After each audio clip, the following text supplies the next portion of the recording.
Estimados, muy buenas noches. Jueves 29 de marzo, perdón, 29 de febrero del 2024. Hay cosas por venir mañana importantísimos para Venezuela que todos debemos conocer. Sin embargo, no seré yo quien les anuncie qué es lo que va a pasar mañana o qué se espera el día de mañana, 1 de marzo de 2024. Para ello tenemos un excelentísimo invitado el día de hoy que nos va a acompañar a esta tertulia, a este conversatorio, a esta conversación que vamos a tener donde van a exponer en esta oportunidad qué es lo que está sucediendo, los aspectos legales, constitución, la impunidad en el poder ciudadano y en el poder judicial. ¿Qué está pasando con esta situación? El artículo 284 de la Constitución de la República Bolivariana de Venezuela expresa que el periodo de un fiscal general es por 7 años. 7 años. Inició en 2017 este último irresponsable, negligente y usurpador del cargo, Tarek William Saab, y pues ya 2024, 7 años han transcurrido de su ineptitud, de su negligencia, de su irresponsabilidad, de su simulación de hechos punibles, de sembrar terror o terrorismo de Estado en el país, siendo cómplice y alcahuete del régimen de Nicolás Maduro en contra de los ciudadanos venezolanos. Y quiero comenzar, antes que se conecten nuestros hermanos Néstor Díaz Vega y el amigo Zair Mundarain, el abogado, exfiscal del Ministerio Público. Y quiero comenzar con estas frases, esta máxima de nuestro libertador Simón Bolívar. La unión debe salvarnos, como nos destruirá la división si llega a introducirse entre nosotros. Excelente mensaje. Espero sepan interpretarlo. Una frase muy da lugar a la transición que está sucediendo en estos momentos en el país. La repito, la unión debe salvarnos. ¿Cómo nos destruiría la división si llega a introducirse entre nosotros? Tenemos que limpiar el patio para evitar que los alacranes, que estas personas inescrupulosas que por unas monedas han vendido nuestra patria, su dignidad e incluso la libertad que viene para Venezuela, y pues tenemos que mantenernos en la unión. Acaba de llegar nuestro amigo y hermano Zair Mundarain. Vamos a hacerlo llegar. Zair Mundarain. Zair.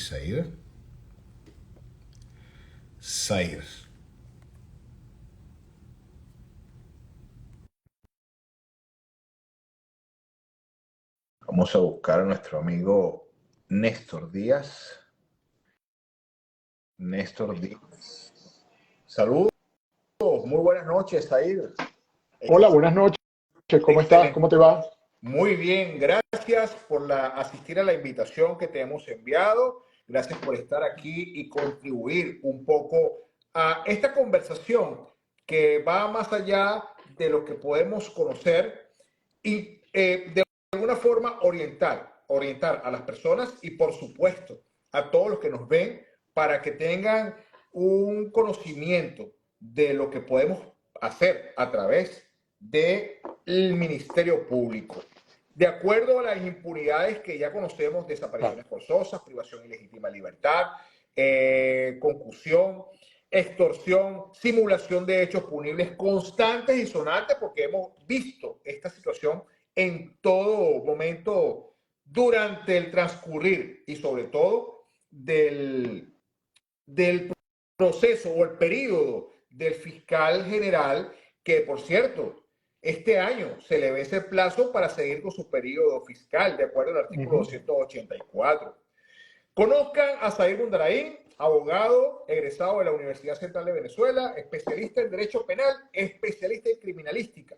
Perteneció al Ministerio Público, siendo fiscal del Ministerio Público desde el año 1994 hasta el 2017. Profesor universitario, especialista en Criminalística y Derecho Penal.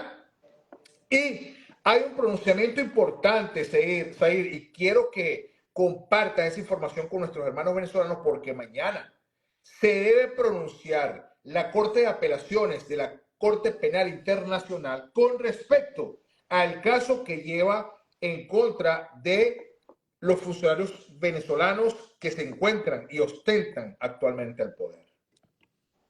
Sí, señor. Bueno, gracias a ti por la invitación y por permitirme compartir este espacio. Sí, empecé en el año 94, pero no fui fiscal en el 94. Empecé a ser fiscal en el 99, pero sí, casi una vida entera en el sistema de justicia, así que conozco bien todo el proceso de cómo llegamos a esta situación de deterioro de la institucionalidad y además toda la planificación que hubo detrás. Eso es interesante que algún día lo conversemos para tratar de que las instituciones se alinearan con el poder, lo cual significa siempre un retroceso en materia de derechos fundamentales de las personas. Cuando las instituciones actúan en función del poder es muy difícil que los ciudadanos salgan gananciosos. Pero sí, efectivamente, como lo dices, el día de mañana es un día muy importante, muy relevante por el tema de la Corte Penal Internacional. Recordemos que en abril del año pasado, un poco para hacer un pequeño recuento, la Sala de Cuestiones Preliminares de la Corte Penal autorizó o dio paso a que el fiscal diera continuidad a una investigación que se encontraba como en stand-by en virtud de haber firmado unos acuerdos. La gente debe recordar que se habían firmado unos acuerdos entre el fiscal Karim Khan, la oficina del fiscal Karim Khan, con el gobierno venezolano. En el transcurso de ese acuerdo se entendía que de alguna manera el régimen venezolano tenía que dar muestras de que habían investigaciones legítimas, investigaciones transparentes, que iban a atacar de alguna manera a la cadena de mando que está vinculada con los crímenes de lesa humanidad. Eso no ocurrió y esa es la razón por la que el fiscal pidió dar continuidad a la investigación y eso lo acordó la Sala de Cuestiones Preliminares en abril del año pasado. Frente a esa decisión, el régimen apeló y apeló en 5 puntos. Es una apelación realmente vergonzosa desde la perspectiva legal. Además, es muy grave que seamos los venezolanos los que estén pagando la defensa de los criminales de lesa humanidad. Y el único objetivo que tiene esto es retrasar, tratar pues de que no se dé continuidad a la investigación por una razón muy importante, que es que pasado este lapso, es decir, con una autorización de la Sala de Cuestiones Preliminares, el fiscal ante la Corte Penal Internacional puede empezar a individualizar personas. Y esto es muy importante, porque a partir de que se le genere esta autorización, ya pueden haber señalamientos, que es algo absolutamente fundamental desde la perspectiva de lo que esperamos todos los venezolanos, pero que también esperamos todos los abogados que hemos contribuido de alguna manera en ese proceso. Las ONG, las víctimas, ha sido un esfuerzo enorme para tratar de que esto avance. De modo que si se produce una decisión favorable a las víctimas y a la fiscalía, entonces el fiscal estaría autorizado en las próximas semanas o meses de empezar a hacer los primeros señalamientos, lo cual marcaría un hito histórico, empezar a decir los autores de tal o cual crimen es fulano, mengano, perencejo, es decir, los altos responsables que ya han sido denunciados de manera profusa y con muchísima prueba dentro del proceso penal que se sigue allí. Perfecto. Mira, hay algo bastante importante, porque yo en mis constantes denuncias por mi canal existe la insistencia, perdón, de los diferentes delitos, los diversos delitos que se están cometiendo y se seguirán cometiendo del régimen venezolano hacia los ciudadanos, indistintamente de su tendencia política, indistintamente de su credo o su religión. Claro. Pero está atentando directamente con la libertad personal de cada uno de ellos. Así es. Y a través de eso, pues, la corrupción y todos esos delitos que ya... La corrupción es transversal, es transversal a todo, absolutamente. Así es. Y muchas personas, cada vez que hago un live y menciono algunos delitos de lesa humanidad, algunos delitos de violaciones de derechos humanos, como por ejemplo la detención arbitraria, inconsulta, desaparición forzosa por fracciones de tiempo, denunció San Miguel por tocar ese punto. Claro. ¿Qué pasa ¿Qué está pasando o qué pasará en caso de que la Corte de Apelación saque algo positivo a razón de las víctimas, de los afectados? ¿Cuál será el siguiente Bueno, fíjate, paso? claro, fíjate algo. Lo primero es que, y me gusta que me hagas esa pregunta porque permite educar a la población en algunos temas. Primero, no existen delitos de lesa humanidad, ¿ok? Son crímenes. Crímenes, perfecto. Desde la perspectiva del derecho penal, el crimen es la lesión más grande que se le puede generar a una persona. Que cuando se dice se ha cometido un crimen, es de una envergadura mayor, es una cosa que estamos hablando de palabras mayores, es decir, hay una ofensa grave. Por eso es que el Estatuto de Roma habla de crímenes de lesa humanidad. Y los crímenes de lesa humanidad, algunos de ellos los has descrito muy bien. La desaparición forzada de personas es uno de los crímenes que está siendo objeto de investigación, está en el artículo 5 y 7 del Estatuto de Roma. Mucha gente, inclusive el fiscal general, de manera errónea trata de desinformar en esta materia. Yo no sé si es desinformar él por falta de conocimiento propio o tratándose de burlar de la gente, pero la desaparición forzada esencialmente puede ser temporal, exactamente como tú lo dices y no como lo decía Tarek William Saab en estos días, que era vergonzoso decir es que la gente no aparezca más nunca y la maten. Eso no es desaparición forzada. La desaparición forzada es la negativa del Estado de que tiene una persona detenida, eso es fundamental. Y luego no explicar cuál es su condición legal e impedir el ejercicio de sus derechos durante la detención. Esa es la desaparición forzada. Por eso es que si uno lee el informe el informe del año pasado de la misión de determinación de hechos, dice que en Venezuela viene creciendo exponencialmente las desapariciones forzadas temporales, porque ahora las personas se la llevan sin flagrancia, sin orden judicial, la desaparecen unos días y después la aparecen frente a un tribunal cuando ya han armado un caso, es decir, te detengo y luego construyo un caso. Eso es una de las cosas. Luego esto va de la mano de otro de los crímenes que está siendo investigado, que es el encarcelamiento o privación de libertad sin fórmulas procesales o que esté de modo contrario a los acuerdos internacionales. Entonces, esto va de la mano, la desaparición forzada y los encarcelamientos generalmente van de la mano en Venezuela, a la gente primero la desaparecen y después la encarcelan, y ese encarcelamiento tiene una racionalidad no penal, sino una racionalidad política. Es decir, estos autoritarismos lo que procuran es esencialmente identificar a alguien que estimen que es políticamente peligroso, una persona con la cual que haya emitido opiniones o que estimen que no o que contraría al régimen, cualquiera de las cosas que estamos haciendo en este justo momento, lo convierten en un delito, delitos inexistentes, porque no están en ninguna norma, pero no importa la norma, lo que importa finalmente es el intérprete y lo llevan preso y le inventan una causa penal como esto de brazalete blanco, como el otra cosa, todas estas conspiraciones que en definitiva no muestran jamás una prueba concreta de la comisión de ningún hecho punible. Así que esto es muy grave y es uno de los crímenes de lesa humanidad. Pero a la par también está el crimen de tortura, está el crimen de asesinato, sobre todo desde la perspectiva de los contextos de manifestaciones y los operativos de seguridad pública y de esta seguridad entre comillas, como los que ha aplicado la FAES, como ha aplicado la OLP, debes recordar estas operaciones para la liberación del pueblo, que lo que hacían era asesinar personas en barrios populares, hombres jóvenes, etcétera. Es decir, había todo. El CONAS. El CONAS, por supuesto. Es otro de los organismos directamente involucrados, sobre todo en la OLP, en temas de detenciones, asesinatos y tortura. Entonces, bueno, estos son algunos de los crímenes de lesa humanidad que están siendo objeto de investigación, pero fíjate que al contrario de lo que ha venido,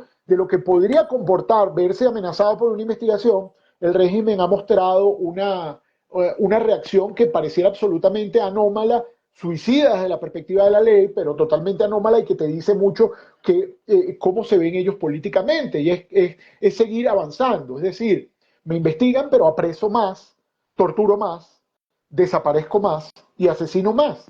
Entonces uno podría pensar hasta dónde existe una capacidad disuasoria de la ley, esencialmente, hasta dónde los procesos penales son capaces de disuadir que esto ocurra. Yo creo que los va a disuadir en la medida en que empiecen los señalamientos y empiecen a verse los primeros autores o partícipes con una orden de comparecencia, con un señalamiento directo, y ahí el mundo se coloca, es muy pequeño. Para los criminales de lesa humanidad, el mundo se vuelve muy pequeño. Entonces lo que podría ocurrir es exactamente eso, que los autores o partícipes, altos responsables de estos crímenes, empiecen a ser señalados frente a una petición de la Fiscalía, frente a lo cual tendrían que comparecer para actos de conocer, es decir, imputaciones, o frente a la incomparecencia, a actos de comparecencia forzada, que es detenerlos y conducirlos ante la corte a fines de imponerlos de que están siendo objeto de investigación. Así que todas estas cosas, este abanico de cosas desde la perspectiva procesal se abre ahora se abre si la decisión resulta favorable el día de mañana. Por eso es que yo creo que hay que hacer toda una campaña, no solo para que la gente esté atenta a la decisión, porque además la vamos a poder ver en vivo. Una decisión que es una decisión que la gente va a poder, a través de un link que la Corte Penal Internacional ha destinado, vamos a poder ver entre 9 y 10 de la mañana, dependiendo de dónde esté la gente. Ok. Ahora, otra de las preguntas que también nos hace nuestro público en varias oportunidades es la siguiente. Si en Rusia ordenan o giraron la orden de captura o de detención a Putin y pues le ha importado Putinmente la cosa, ¿por qué Venezuela no se escaparía o se escaparía de esa situación si en todo caso individualizan las sanciones y los castigos que merecen? ¿Qué pueden hacer? Mira, hay cosas que a lo mejor no son tan visibles, ¿ok? Pero son muy importantes. Fíjate que cuando dictan la orden de aprehensión contra Putin, se produce algo interesantísimo, que es que él tenía a los 3, 4 días una reunión en Sudáfrica por todo el modelo económico que ellos están llevando. Es correcto. Y no fue. Es correcto. No fue porque, por una razón, Sudáfrica es miembro activo del Estatuto de Roma. Entonces yo me imagino, no era miedo tal vez a que lo detuvieran, pero yo me imagino que la misma diplomacia de ese país le dijo, no venga, porque es que nos vas a generar un problema, porque pisando el suelo surafricano, la corte va a llamar y va a decir, señor, tiene un solicitado allí, ¿por qué no lo agarra? Está obligado a hacerlo, porque todos los que han firmado el Estatuto de Roma tienen una obligación. Entonces, por eso te digo que el mundo se vuelve más pequeño.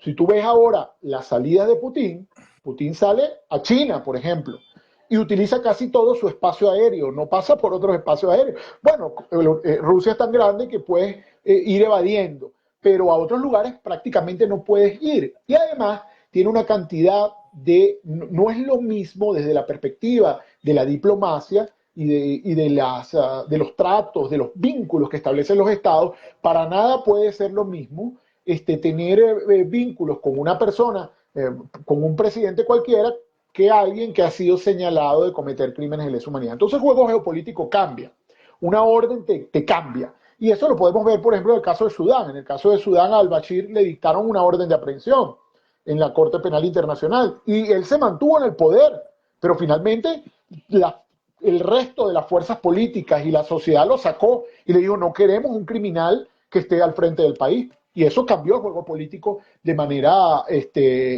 muy importante. Así que hay una serie de consecuencias que pudieran no ser inmediatas, pero también hay unas consecuencias internas. Y eso es muy importante decirlo. No es lo mismo el que vea que señalan al de al lado a que diga, bueno, ¿y si me toca a mí? No todo el mundo quiere estar en esa situación. Entonces empieza a resquebrajarse esa unidad pétrea que pareciera inicialmente pareciera muy sólida. Eso ya pasó en Sudán. Algunos incondicionales decían, bueno, pero no me han señalado a mí, yo mejor me despego de esto, porque no puedo estar vinculado en una situación como esta. Y hay que en definitiva, cuando yo creo que todos los escenarios son plausibles, pero una de las grandes aportes del mundo cívico moderno es precisamente que haya una justicia internacional y que los criminales, a pesar de que parecen muchas veces impunes, no siempre van a estar impunes o van a morir impunes. Muchos de ellos finalmente han enfrentado la justicia. Ahorita en Alemania hay varios detenidos de casos de República Centroafricana, de Mali, etcétera. Se fueron, se exiliaron allá, cambiaron identidad, hicieron de todo y están presos, pues. los Sí, agarraron. Entonces, esa mano larga de la justicia hay que abonarla, hay que confiar y hay que tratar de que cumpla con sus objetivos. sí. Bueno, tú sabes que dentro de las desapariciones forzadas recientes, aparte de la de Rocío San Miguel, que bueno, que nunca se explicó cómo es que la detiene, después sale a los días dando unas declaraciones el fiscal, Tarek William Saab, y posteriormente dice que ahora sí hay una orden de captura, porque solicitó a la fiscalía una orden de captura por los delitos de brazalete blanco Sí, que ellos se crearon, ellos inventaron, ujú, pero violando el debido proceso. claro. El caso de ingeniero Carlos Salazar. ¿Sabes de ese caso? Que Sí, claro. este hermano ingeniero filmó o grabó al otro delincuente y corrupto de Alex Saab en un centro comercial muy famoso en Margarita y pues describiendo la imagen como debe ser, como debe describirse a ese tipo de delincuente. Pues posteriormente me informan, sobre todo los familiares, que posteriormente a los días, a las pocas horas de haber hecho ese viral, ese video, lo, bueno, podemos presumir que lo aprendieron porque hasta ahora, hoy, 29 de febrero, la persona, el ingeniero Carlos Salazar, no aparece y nadie da con el paradero de este hermano y mucho menos el Ministerio Público ha hecho un pronunciamiento alguno sobre la posible o la presunta detención o aprehensión de este ciudadano. ¿Qué se puede hacer en estos casos? ¿Qué podemos hacer? ¿Qué puede hacer la familia? No, y no solo, no solo eso, sino que imagínate que hay algo aquí que es absolutamente fundamental y que lo acabas de mencionar. El Ministerio Público no ha dicho nada porque efectivamente es copartícipe del crimen.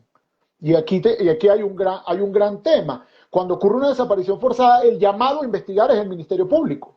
Y si es el Ministerio Público el copartícipe del crimen, imagínate el estado de indefensión en que está. Pero la gente debe denunciar, porque no hay forma luego de que haya alguna posibilidad ante organismos internacionales, etcétera, si tú no has agotado la vía interna. Y esa es la razón por la cual hay que denunciar ante el Ministerio Público y decir, señores, esta persona está desaparecida, para que se vean obligados a decirte al menos dónde está. Y el silencio hará cómplices a aquellos que mantengan ese silencio cómplice. Pero también hay que llevar la denuncia ante la Defensoría del Pueblo. Parece mentira. Algunos de tus oyentes, y sé que tienes muchísima gente que te sigue, dirá, ¿y qué carrizo es la Defensoría del Pueblo? ¿Y qué hace la Defensoría del Pueblo? Y esto es verdad, porque pocas veces yo creo que ha habido una institución más inútil respecto de aquel objetivo para el cual fue creado que la Defensoría del Pueblo. La Defensoría del Pueblo es esencialmente, nació o la mataron casi al nacer, porque ahí hubo en su momento cuando se creó, fue objeto de mucha esperanza en torno al tema de derechos humanos y la primera defensora la sacaron de manera inmediata a los pocos tiempos por enfrentamiento con el Ejecutivo, igual que el primer fiscal general, el doctor Javier Elcigara, lo sacaron de manera inmediata por enfrentar al Ejecutivo, por cumplir lo que la Constitución decía que tenía que cumplir. Entonces esas dos instancias hay que denunciarlas. Luego recomendaría, bueno, frente a la ausencia de respuesta, ir a la Comisión Interamericana, pero hay que presentar un habeas corpus, que correctamente muchos abogados litigantes en Venezuela lo han hecho, que es presentar inmediatamente una acción de habeas corpus que obligue a los jueces al menos a tratar de saber dónde está la persona, si después te lo declaran inadmisible, lo que sea porque están cuidando el cargo, pero ese paquete de cosas deja constancia que la desaparición se ha producido. Entonces, no hacer nada no es una opción. Por el contrario, hay que dejar la evidencia desde el punto de vista del ítem procesal de que has hecho todo lo necesario para que se produzca el cese de esa situación de desaparición y que se restablezcan los derechos de las personas, porque la gente cree que esto es un crimen solo contra la libertad personal, no, es contra la dignidad, contra la integridad, pero también contra el derecho a la defensa, y esto es Exactamente. fundamental, porque en la medida en que tú no puedas designar abogados, fíjate, Rocío San Miguel al día de hoy no ha podido designar sus abogados, como tampoco lo ha, como tampoco lo ha podido designar el ingeniero, porque bueno, porque está desaparecido. Pero tarde o temprano, esto tendrá que ser, esto tiene que revertirse. Y al momento en que se revierta, estos elementos de malas prácticas e incluso la responsabilidad individual de quienes hayan actuado así, saldrá a la luz. Así que esto es fundamental, hay que documentarlo, hay que denunciar, hay que hacer lo que hay que hacer en derecho. No hacer nada nunca puede ser una opción. Ok, y esta denuncia a su vez está a tiempo o está en los tiempos para llevarla y subirla inmediatamente a la Corte Penal Internacional para que se incorpore al expediente. Sí, la Corte Penal Internacional no conoce de los hechos por denuncia. Eso es importante también entender, que la gente dice, yo denuncié ante la Corte. No, tú lo que haces es un reporte de una situación, ¿ok? Porque si tú lees todo el Estatuto de Roma y todas las reglas de procedimiento y pruebas, no existe el procedimiento de denuncia. Lo que existe esencialmente es un reporte. Ahora, es muy interesante porque antes era poco accesible, pero ahora el nuevo fiscal ante la Corte Penal Internacional, Karim Khan, abrió la posibilidad de que tú pudieras, a través de un link, que es seguro además, puedas hacer el reporte de la situación y adjuntar pruebas de aquello que creas que refuerza tu denuncia o aquel hecho que ha ocurrido. Entonces, absolutamente, fíjate que este link, no propiamente sino se abrió uno para tratar de consultarle a la gente en esta situación de la apelación que planteó el Estado venezolano para impedir la investigación y tratar de torpedear el proceso. Se abrió un link y se le preguntó a la gente, eran unas 14, 15 preguntas, ¿qué creen ustedes respecto de la justicia interna en Venezuela? La Corte Penal Internacional tiene que investigar.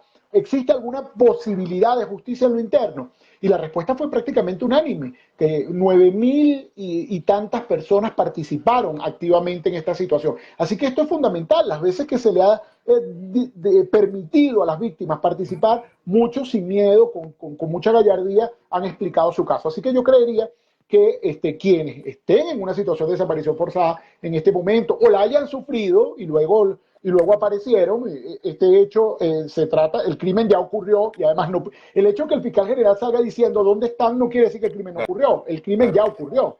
Y no solo que ya ocurrió, sino que ya hay una cadena de mando involucrada y el crimen no prescribe. Entonces la gente puede utilizar ese link que está en la fiscalía ante la corte y generar el reporte de aquello que haya ocurrido. Recuerden, siempre en el contexto de los crímenes de la Corte Penal Internacional, ¿ok?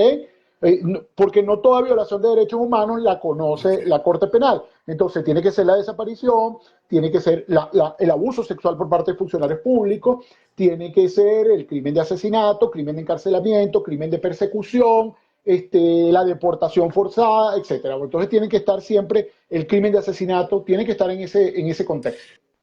Ahora bien, dos cositas para terminar. La primera, mencionaste algo muy importante.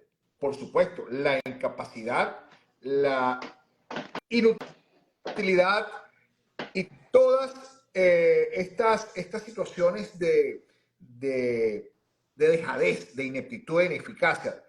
La Defensoría del Pueblo, pero ¿por qué el fiscal del Ministerio, el fiscal general de la Nación o el fiscal general de Nicolás Maduro se hace llamar defensor del pueblo cuando él es el fiscal? ¿Cuál es la diferencia entre esos términos y por qué él usa ese término hacia él o se autodenominó defensor del pueblo? Sí, bueno, eso es parte fíjate, cuando uno entiende los sistemas autoritarios, una de las cosas que ellos hacen de manera permanente es cambiarle el nombre a las cosas y confundir. Ahora, fíjate que el régimen cuando habla de pueblo, de partido, habla de Estado, habla de gobierno, todo es lo mismo. Y esto es muy cubano, esto es muy a lo cubano. ¿Por qué? Para que las cosas esencialmente no tengan separación, no estén escindidas. Y el poder ciudadano, como está en la Constitución, a mi modo de ver, con algunos errores, pero un gran avance desde el punto de vista filosófico de entender que puede haber un poder que controle al resto, aunque jamás se cumplió desde que se generó el poder ciudadano, jamás pudo cumplir con este objetivo, está compuesto por 3 organismos que son en teoría autónomos, que son el Ministerio Público, la Defensoría del Pueblo y la Contraloría.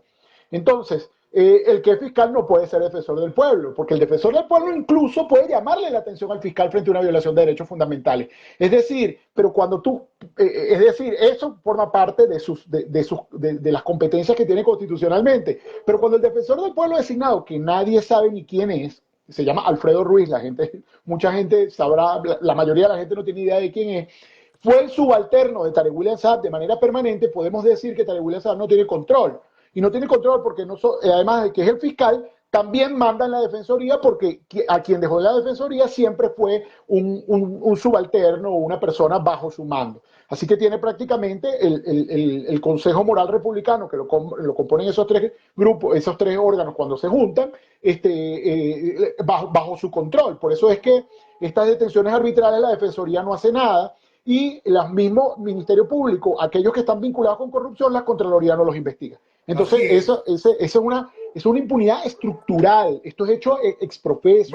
Estos autoritarismos trabajan así para que esto funcione así. Mejor dicho, imposible. Este punto, esta aclaración de este punto definitivamente va a dejar a más de uno en strike porque desconocían esa causa y igualmente lo llamaban, no, el defensor del pueblo, Tarek William Saab, no, eso no es defensor del pueblo, el fiscal general de Nicolás Maduro. Así mismo. Es la misma cosa que crearon el viceministerio de la Suprema Felicidad, que todo el mundo, bueno, todavía nadie ha usado ese viceministerio. Bueno, para terminar, hay un punto bastante importante que yo lo denuncié hace poco más de un mes. Hay un caso que causó bastante impacto, que hasta el sol de hoy ha sido un misterio. Desde el año 2004, caso Danilo Anderson, fiscal del Ministerio Público de Venezuela, que está investigando a los acusados de crímenes durante el suceso de Puente Llaguno, entre otras cosas. ¿Qué sabes tú de o un entrebocas o un abrebocas de esta situación con Danilo Anderson? Bueno, muy poco. Hay conjeturas. Lo único que te podría decir es que el día en que eso ocurrió y yo vi el abordaje del sitio del suceso, al minuto 1 supe, esto se está haciendo para que no se descubra. ¿Ok? O sea, yo aparte de penalista soy criminalista y dije, o sea, este abordaje está hecho para que se pierda la evidencia. Está hecho para la impunidad. Cuando caminaban personeros del Estado sobre la evidencia, abrían el vehículo, se montaban, tocaban todo, yo dije, esto está hecho para eso. Además, todo el seguimiento posterior fue muy burdo. Y bueno, si uno ve lo que decía Isaías Rodríguez, es muy parecido en eso a Tarek William Saab, que él mismo dice que él interrogaba y además tenía un estándar de prueba que es inaceptable desde el punto de vista penal. Él decía, yo lo vi a los ojos, al testigo estrella, todos deben recordarlo, y sabía que me decía la verdad. Eso no es factible en derecho penal, eso no es investigación penal. Eso es como Tarek William cuando dice que él interroga de manera personal a la gente y los obliga a grabar videos. Eso el ordenamiento jurídico no permite eso. Entonces la intervención que hubo te dice claramente que es un crimen desde el poder. Un crimen desde el poder que podría ser incluso un crimen de Estado, porque la institucionalidad trabajó, pareciera exprofeso, de modo de que no se pudiera establecer la verdad.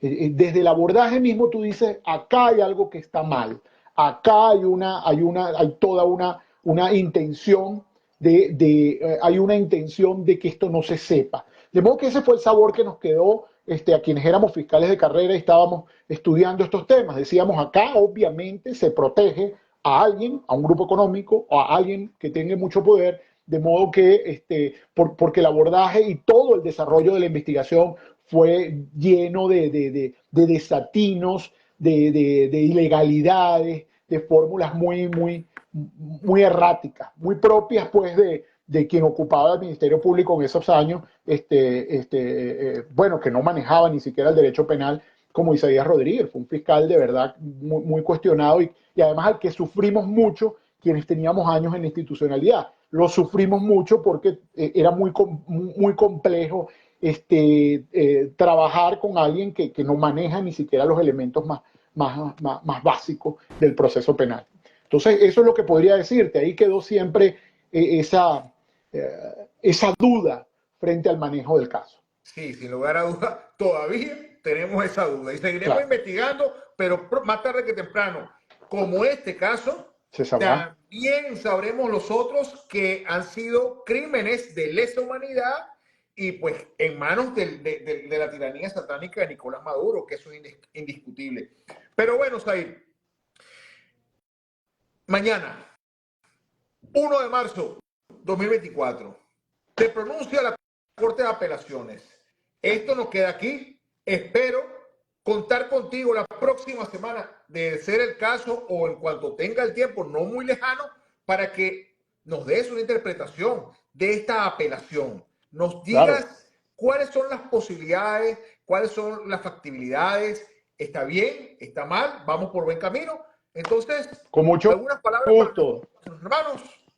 No, bueno, yo creería que no perdamos la esperanza y que la unión es fundamental, que entendamos que esta es una tragedia de la cual tenemos que salir todos juntos, pero además poniendo el foco en el tema de la justicia. Yo sí creo, soy de los convencidos, bueno, no tengo otras armas que no sea la ley, la constitución y los códigos, de que tarde o temprano tiene que haber responsables de las cosas que han ocurrido y que haya de alguna manera se establezcan esas responsabilidades y además que se conozca la verdad, porque entienda la gente que existe un derecho a la verdad y este derecho no puede, jamás podrá seguir siendo conculcado. El derecho a la verdad es un derecho novísimo y que tiene que ver con la no repetición, es la posibilidad de que las sociedades entiendan cómo ocurrió la tragedia, cómo ocurrió esta debacle de la institucionalidad y del Estado de Derecho para que estas cosas no se repitan, pero además puedan ser detectadas por futuras generaciones de una manera precisa. Saber, mira, aquí está ocurriendo esto no podemos permitirlo, porque realmente nuestro país es un laboratorio de desmontaje del Estado de Derecho que puede aportar muchísima enseñanza a la región y al mundo entero de cómo se destruye un país desde los cimientos. ¿Okay? Así es, Zair. Bueno, muchísimas gracias. Oye, y me estoy dando cuenta en esto, bueno, en estos momentos no tengo unos segunditos atrás, unos minutitos atrás, que me estoy dando cuenta que ingresé por la cuenta del Irreverente Junior 3 y posiblemente eso haya sido las circunstancias por las cuales nuestro hermano, amigo y analista político Néstor Díaz Vega no se pudo conectar. De verdad que me pareció bastante extraño, pero lo digo públicamente, perdóneme hermano, pero en la próxima vamos a estar los tres para hacer un análisis contundente de el pronunciamiento de la Corte de Apelaciones de la CPI. Muchísimas gracias, Zair. Saludos. Que tengas muy buena noche y bueno, la invitación va para que te luzcas con esa interpretación de la Corte de Apelaciones de la CPI. No, gracias a ti por la invitación y siempre a la orden, siempre a la orden en lo que pueda ayudar. ¿Okay? Muchísimas gracias. Feliz noche. Gracias.